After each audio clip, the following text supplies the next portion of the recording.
Hey everybody, and welcome once again to Time Out with Kevin Gallagher. It's a pleasure to have you here. Hey, at the news desk in front of the telephone, we got a great guest for you, and guest is in Texas this week, and we have him on next week as well. Of course, I'm Kevin Gallagher. You're watching the TV version of Time Out with Kevin Gallagher, and let's see, you can watch this program every Friday night at 8:30 p.m., every Monday morning at 11 a.m., and there's also a radio version of this program, 2 hours on a Tuesday night, 7 p.m. to 9 p.m. Eastern. And I'm looking awfully dark on this screen. I hope, there we go. That's much better, guys. You can actually see me now. And I'm heard on 3 radio networks, and those networks are These Changing Times Radio Network, RevelationRadioNetwork.org, and a new one that we just got onto that's out of Scotland, and that is No Borders Radio. So you can check that out when you get the chance. With me is Jim Marrs. Now, if you haven't heard of Jim Marrs, you're familiar with some of his work. I'm holding in my hand the film by Oliver Stone, JFK. I happen to have the director's cut here, which is, if you're going to go out and see the movie, I always recommend the director's cut. He wrote the screenplay to this film, which is based on a book that he wrote called Crossfire, and he has an updated edition of that book coming out, which I know Jim used as the basis for the movie. If you ever see the movie, this is one of my all-time favorite films ever. And a book that I'm holding here in my hand called Rule by Secrecy. I've given away, and I was telling Jim before we aired, I've given away maybe about 30 copies of this book over the years. It is a book I highly recommend for people to read, your library, whatever. Read this book. It's fantastic. Jim Marrs, I want to thank you so much for being here on the program tonight, and welcome. How are you? Hey, Kevin, it's a delight to be with you, and I'm doing tolerably. You're doing wonderful, huh? Hey, how did you, we're going to really talk a lot tonight about the Kennedy assassination. Of course, this movie that I'm holding in my hand here is about that. One other thing I did not add is that, if my memory is correct me if I'm wrong, but you taught a course at the University of Texas out of Arlington about the JFK assassination for like 30 years, correct? That's correct. I finally retired after 30 years in 2007. I figured if they hadn't got it after 30 years, I might as well give it up. Yeah. How did you first get involved in researching the Kennedy assassination? Well, it kind of evolved. At the time of the assassination, I was a sophomore at the University of North Texas, going for a degree in journalism. I had already been visiting in Dallas, and my roommates were from Dallas, and I'd worked in Dallas, so I kind of knew. I was originally from Fort Worth, but I knew the area. I had even met Jack Ruby in the fall of '64, less than a year after the assassination. I interviewed General Edwin Walker, who himself was one of the suspects, and I knew what was going on there. So when the assassination happened, I immediately gathered up all the local newspapers and the extra editions and started keeping a file on, everything that was going on, because I knew it was a very important news story. I think the thing that originally kind of got my interest was the very day of the assassination. I was watching television and watching all the interviews with people that were in Dealey Plaza, and unanimously, I bet I've interviewed more than 100 people that were there, and they all say the same thing, that there was one shot, a pause, and then 2 shots very close together, kind of a bam, bam, bam, okay? Well, everybody said that, including former House Speaker Jim Wright, who was riding the motorcade, Senator Ralph Yarborough, he was there riding with Lyndon Johnson, and they've all told me the same thing. Well, I heard that from witnesses that day, and being in Texas and having bolt-action rifles of my own, having been deer hunting, I knew that you can't get a bang-bang with a bolt-action rifle. Yeah, you can't do it. Cock the bolt and pull the trigger, not to mention regaining your sight picture. So, it should have been a bang, bang, bang, but I didn't, the government said, hey, one guy did it, old bolt-action rifle. Yeah, I'm going, well, okay. And then on Sunday morning, I'm watching TV, and as they haul this suspect out, handcuffed, spread eagle between 2 policemen, and I've never seen anybody in that position, and I was a police reporter for more than a dozen years, And when you handcuff somebody, you handcuff their hands behind them, or you handcuff their hands in front of them. You don't handcuff one cop to one side and one to another cop to the other side and walk them spread-eagled, through a crowd. Wow. Jack Ruby steps out and shoots him in the gut. And, of course, at that point, they're saying, oh, no, the lone nut got shot by another lone nut in the basement of the police station. I just went, wait a minute. Yeah, exactly. I'm not right about this. But I didn't really have anything to put in its place until about 68, 69, when by that time I was already working full-time as a news reporter for the Fort Worth Star-Telegram. And every time I go to Dallas to do a story, and once I got that story out of the way, I'd ask city, county, police officials. I'd say, "Hey, what can you tell me about the Kennedy assassination?" And Kevin, it's interesting because these big old cigar-chomping, rough police captains and assistant chiefs and stuff, and they'd turn white and they'd almost crawl under their desk. And even for a young shaved-tail reporter, I'm going, "Wait a minute, something's not right here." If it was one lone nut, what are they afraid of? Yeah, exactly. Why aren't they talking? And then when Garrison came up with his prosecution of Clay Shaw in New Orleans, and it came out that Oswald was down there posing, handing out pro-Castro literature and posing as a pro-communist, pro-Castro person, and yet the people he was actually in contact with in New Orleans were CIA-backed anti-Castro types. And so I'm going, wait a minute, some kind of game's going on here. But again, I had really nothing solid to say, well, the government says there's nothing here. Finally, in the fall of 1972, when James McCord, one of the Watergate burglars, finally fessed up and said, okay, we were actually working for the committee to reelect the president, which was the Richard Nixon's committee.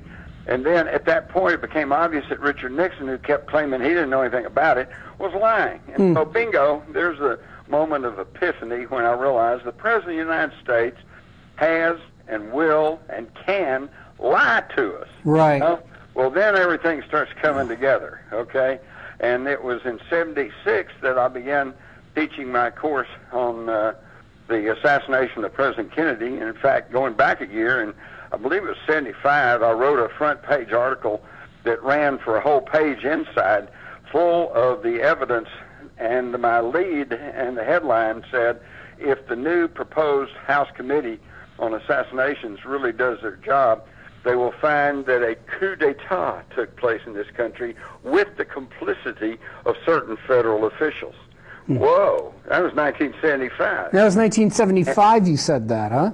Yeah. Wow. Now, let me just stop you for a moment for people who are sitting there scratching their heads and going, "What? Wait a minute. You're saying that the Kennedy assassination was a coup d'etat."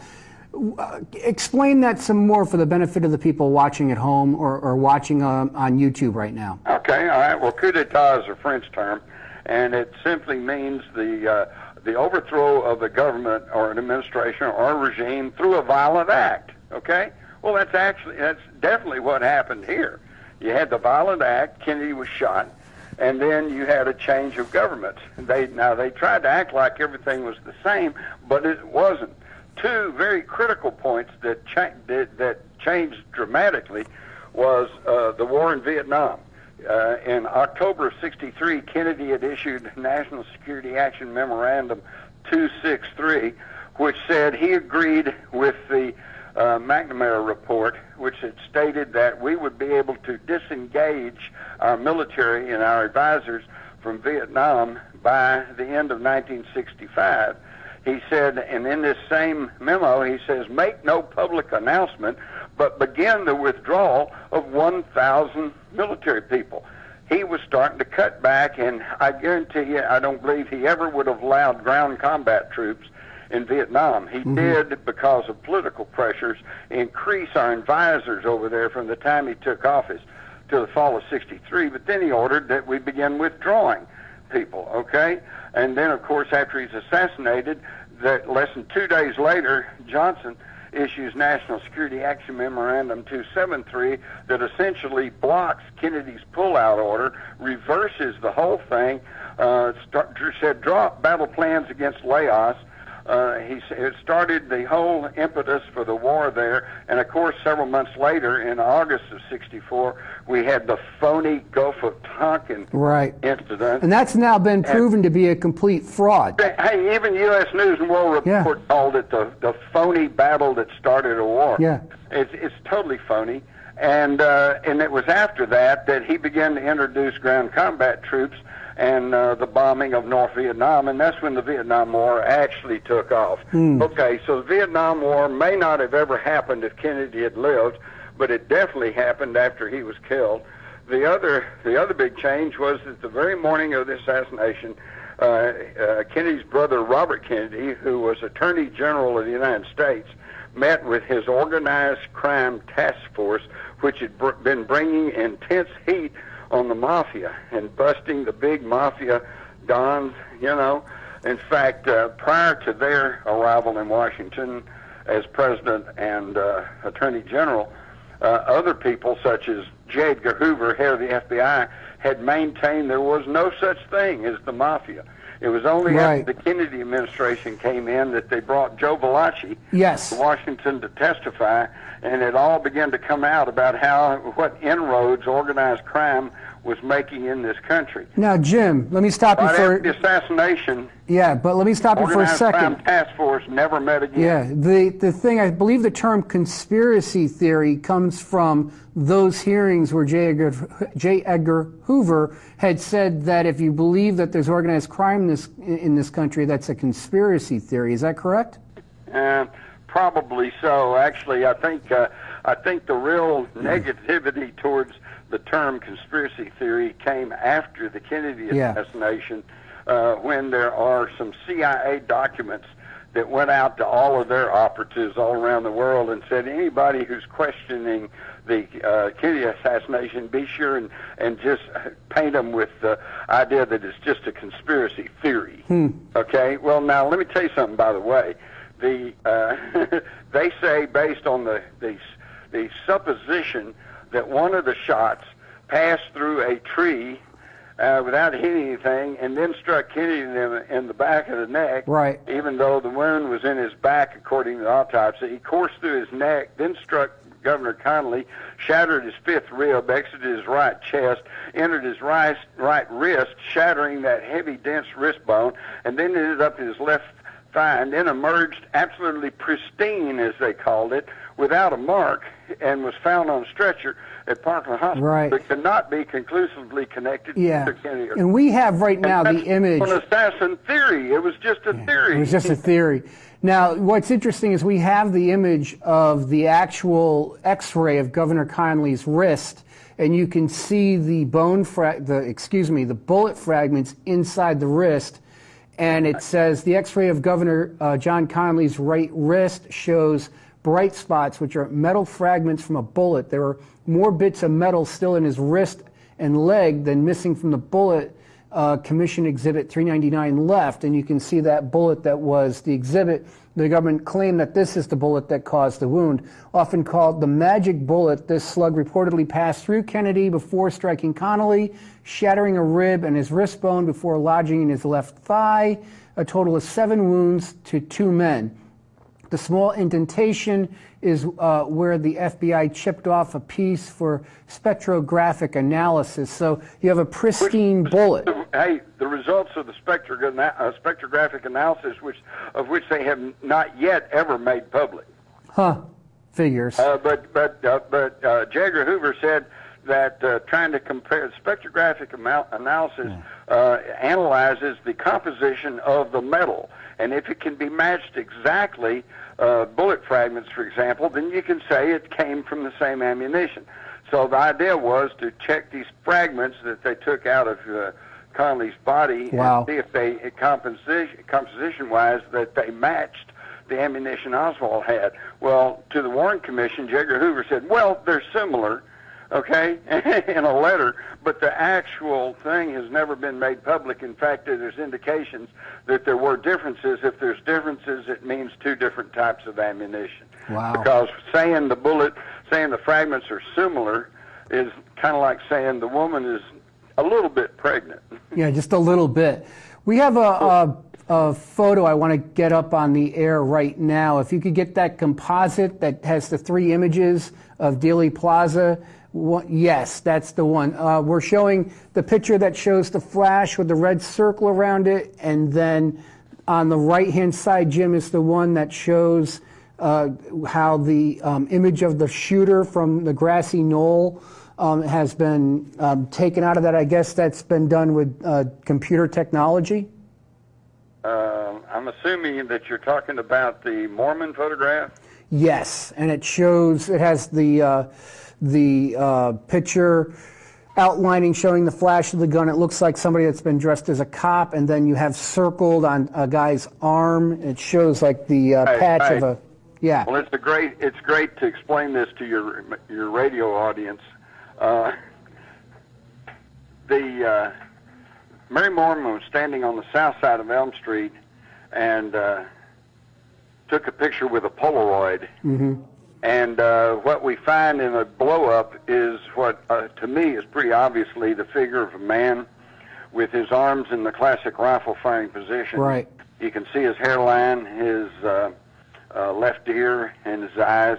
And he's wearing a very dark shirt with something bright and shiny on the left chest and a semicircular patch on the shoulder, which is exactly what we see the configuration of a Dallas police uniform. Wow. And then there's just a bright spot in front of his face, which would either be smoke or perhaps flash from a rifle. Here is a photograph of the grassy knoll gunman firing. Now, let's look at this. If this was any other case, and I said, okay, they've got a photograph showing a man firing a rifle from behind the fence on the grassy knoll. The majority of people in that end of the plaza said the shots came from behind the picket fence on the grassy knoll. The acoustical studies, 2 separate acoustical studies by sound scientists, said within a 96, 98% accuracy that there was at least one shot from behind the picket fence on the grassy knoll. You know, wow. If I tried to tell people there was nobody back there, they'd call me an idiot, okay? Huh. But this is the Kennedy assassination, and despite all of this evidence, photographic evidence, acoustical evidence, eyewitness evidence, they still say, no, there was nobody back there. Right, and right. if you say there is, then you're the idiot. Yeah. Right, and you're the conspiracy theorist. But what we're looking at here is basically, well, not basically, what we're looking at here is the murderer of JFK. That's right, because the shot that actually killed him, now he was hit in the back, apparently hit in the throat, an entrance wound, according to all the doctors and medical people at Parkland. So there's 2 shots, and then hit twice in the right side of the head. But the second shot that entered his right temple area, and he had his head bent to the side. He was kind of bending over, sagging to his left front, and so the bullet entered his right temple area and blew out the right rear portion of his head. And that's been all doctored up, because in the Zapruder film, you just see a very dark patch on the back of his head. And in the autopsy photographs, it's all been doctored, and it shows the back of his head intact, so they can argue that he was shot from the back. However, in the Zapruder film, you clearly see him thrown to the left rear. Simple physics tells you equal and opposite reaction, that if he was knocked to the left rear, then he was hit from the right front. Okay. Also, the Floyd Reeby, who took the autopsy photographs, have said the ones they're showing us now are fakes, right, not the ones he took. That's not a conspiracy theorist. That's the guy who took the autopsy photographs. Wow, they actually faked the photos. In my edition of Crossfire, you're going to find that I have 11 Hollywood film and video experts who have studied certain frames of the Zapruder film, and they say that that black spot on the back of his head is a crudely painted-in black area. It's a fake. It's the film's been doctored. So, what is overall your opinion of? And that gets to the whole basic problem with the Kennedy assassination: is Do you believe the evidence the government presents, which can be called into question right down the line, or do you accept their evidence, in which case then you accept the idea that Oswald acted alone? Right. If the evidence is bad, phony, doesn't work, then you have to consider that something else was going on. Well, what is your overall opinion of the Zapruder film? Well, like I said, it can't be trusted. Yeah, it can't be. We've known for years that 6 frames are missing out of it. Just about the time Kennedy drops out of sight behind the Stemmons Freeway sign. Now, early on, the Time Life said, well, that was just a mistake. We lost those frames trying to process the film. Yeah, right. Why? Okay. Yeah. You have. I always thought that they took those frames out because it compresses the time frame so that they can try to make the idea that the same bullet that hit Kennedy hit Connally. So they can make that work. But now I know since 2009, I believe, I was interviewed by Japanese television network, and they managed to get hold of a copy of the Zapruder film that did not have the 6 missing frames. It had the frames in there. And then they found from another person the same film with these 6 frames. They had them analyzed by computer experts in Britain and in Poland. And what it is, the reason they took out those frames is because it's very clear that a bullet hit the Stemmons Freeway sign. Wow. As Roy Skelton and other witnesses said that a bullet hit the sign. The sign was taken down within a week or so of the assassination and never seen again. And the State Highway Department, which is in charge of highway signs, said they didn't take it down and they don't know what happened to it. And it just kind of Shazam, it disappeared. Unaccounted for. Yeah, it just disappeared, right? It just got up and walked away. That's unbelievable. And yet there was a TV show on one of the local TV channels within a few weeks of assassination on one time on the nightly news where they did mention that the sign had been taken down because it had a bullet hole in it, and they didn't want to be reminding everybody of the assassination. Wow. Whoops. That is destruction of evidence. Yes, it is.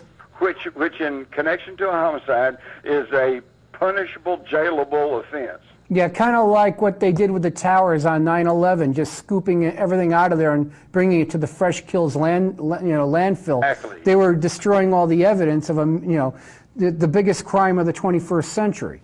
That's right. Just like the front door of the Branch Davidian home down in Waco, which probably could have proved what bullets went in, what bullets came out. Yeah. But it was turned over to the FBI, and they say they never got it. And we don't know what happened. We don't know, and we don't know where it went. Evidence.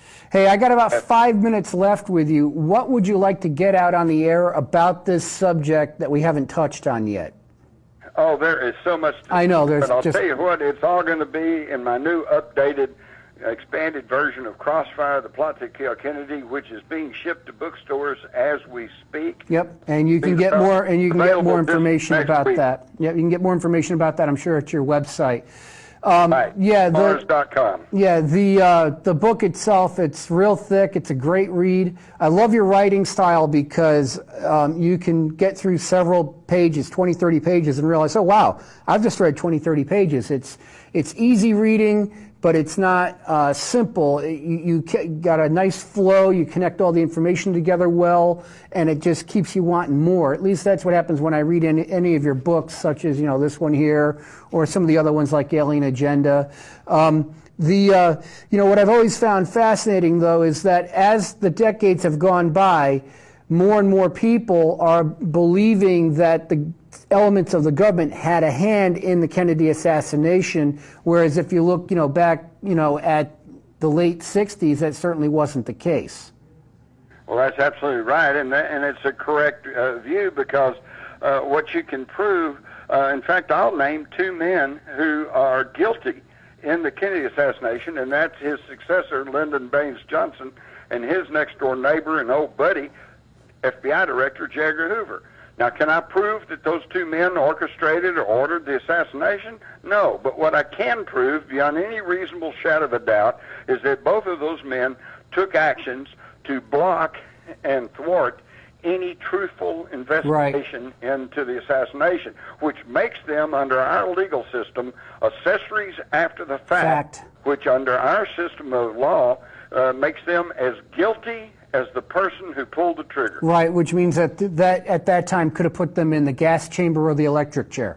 Exactly. We've executed people in Texas as accessories after the fact, who the facts of the case show did not do the actual killing, right, but they were part of it and they didn't turn anybody in, so they were accessories, and we've executed them because they're just as guilty as the killer. Right.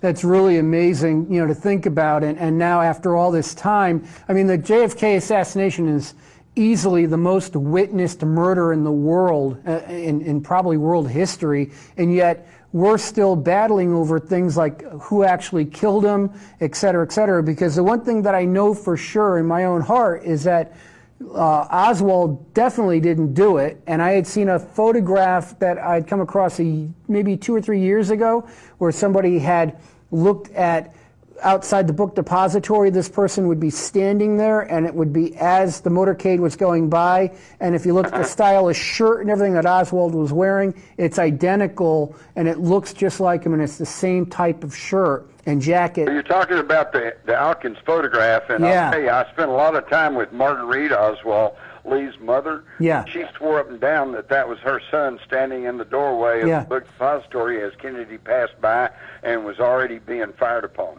It seems to me, though, could he have been, Oswald, like a double agent where he was actually trying to stop the murder? There is some very intriguing evidence to suggest that, and what is undisputable is that in the weeks and months leading up to the assassination, Oswald was being impersonated. Wow. Hey, there was at least 2 Oswalds running around. Incredible. And if anybody is doubting that, go back and look at the FBI document from 1960. That's 3 years before the assassination and even before Kennedy took office. And it's J. Edgar Hoover is alerting the State Department Security Division that an imposter may be using Lee Harvey Oswald's birth that's certificate. Incredible. Hey, we got to go. We're out of time. Folks, I thank you so much. Thanks a lot for having me. Yeah, well, don't go anywhere yet. Thank you so much for joining me here on the program. Time Out with Kevin Gallagher. We'll be back next week. Thank you. Bye-bye.